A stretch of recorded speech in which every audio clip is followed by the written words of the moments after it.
Marcos 16:16 está escrito: quem crer e for batizado será salvo, mas quem não crer será condenado.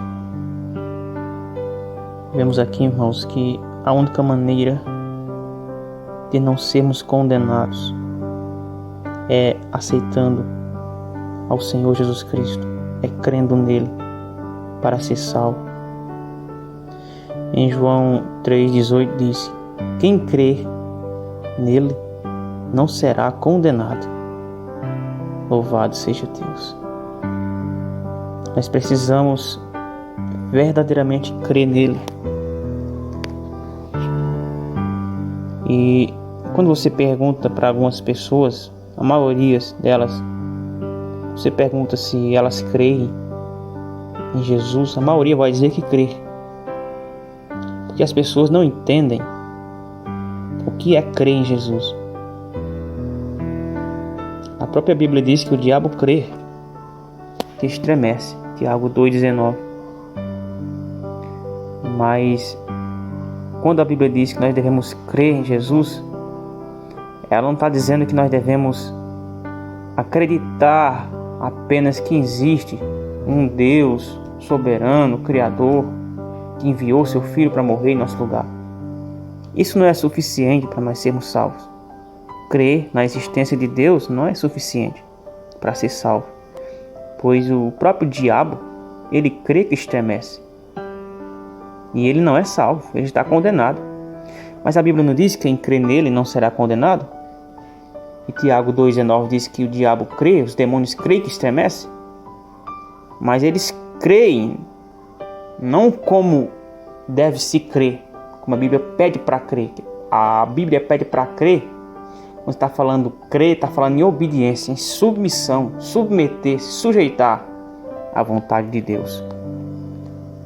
Em João 3,18 diz que quem nele crê não é condenado, mas quem não crê já está condenado. Ou seja, quem não crê nele, quem não vive nele, que não se sujeita, se submete a ele, à vontade dele, já está condenado. É o caso do diabo. O diabo, ele crê que estremece, mas ele não se sujeita, ele não se submete à vontade de Deus. Por isso, ele está condenado, já está julgado e condenado. E quando de fato alguém crê em Cristo, quando alguém recebe a Cristo na sua vida, e crê no Evangelho, a tal pessoa, ela é mudada. Ela se torna nova criatura. Como está escrito, quem está em Cristo é nova criatura. As coisas velhas se passaram e eis que tudo se fez novo. Quando de fato nós estamos em Cristo Jesus, quando de fato nós cremos em Cristo, nós andamos em santidade, nós andamos em retidão, nós andamos segundo a sua palavra. Quando nós estamos em Cristo Jesus, nós produzimos os frutos do Espírito. E Jesus disse que se conheceria a árvore pelo fruto. A prova que eu creio em Cristo é quando eu produzo os frutos do Espírito. Tem muita gente aí dizendo que crê em Cristo. As igrejas estão cheias de gente dizendo que crê em Cristo.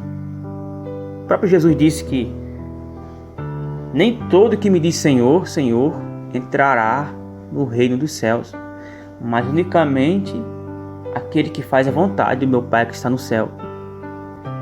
Veja, Jesus está dizendo aqui que vai ter muita gente dizendo Senhor, Senhor, ou seja, afirmando crer nele, mas de fato não faz a vontade dele. Naquele grande dia, Jesus disse que muitos virão diante dele e dirá: mas Senhor, nós não profetizamos em teu nome, mas nós fizemos maravilhas, mas nós não curamos enfermos. Jesus vai dizer para eles: apartai-vos de mim, obradores de iniquidade. Agora, por que eles eram obradores de iniquidade? Porque eles estavam em desobediência à palavra de Deus. Porque eles não criam. Eles não criam como a Bíblia pede para crer. Pois a Bíblia diz que crê no Senhor Jesus Cristo e será salvo, tu e tua casa. Então a Escritura não pode falhar. Se você crê nele, você não é condenado. João 3,16 diz que Deus amou o mundo de tal maneira que deu o seu Filho unigênito para que todo aquele que nele crê não pereça, mas tenha a vida eterna. O problema é que as pessoas não creem verdadeiramente em Cristo. A maioria das pessoas acreditam até que Ele existe, até que Ele morreu na cruz, mas elas não recebem Ele nas suas vidas como único e suficiente Salvador. Pois quando a pessoa de fato recebe a Cristo, ela muda de vida. Quando a pessoa crê verdadeiramente em Cristo, ela crê na palavra, ela crê no Evangelho. E ela começa a se submeter à vontade de Cristo. Quando a pessoa crê em Cristo verdadeiramente, ela começa a viver uma vida de santidade. Ela começa a viver uma vida de renúncia. Ela começa a produzir os frutos do Espírito. Ela começa a ser semelhante a Cristo. Ela começa a ser amorosa. Começa a ser verdadeira. Se ela ofendeu alguém, ela está pronta ali para pedir perdão. Se alguém vem pedir perdão a ela, está pronta para perdoar. Por quê? Porque agora ela é semelhante a Cristo. Porque ela teve um encontro real com Cristo. E automaticamente os frutos do Espírito começam a ser produzidos nela. Porque verdadeiramente ela creu na palavra. E quando ela começa a crer na palavra, ela começa a colocar a palavra em prática.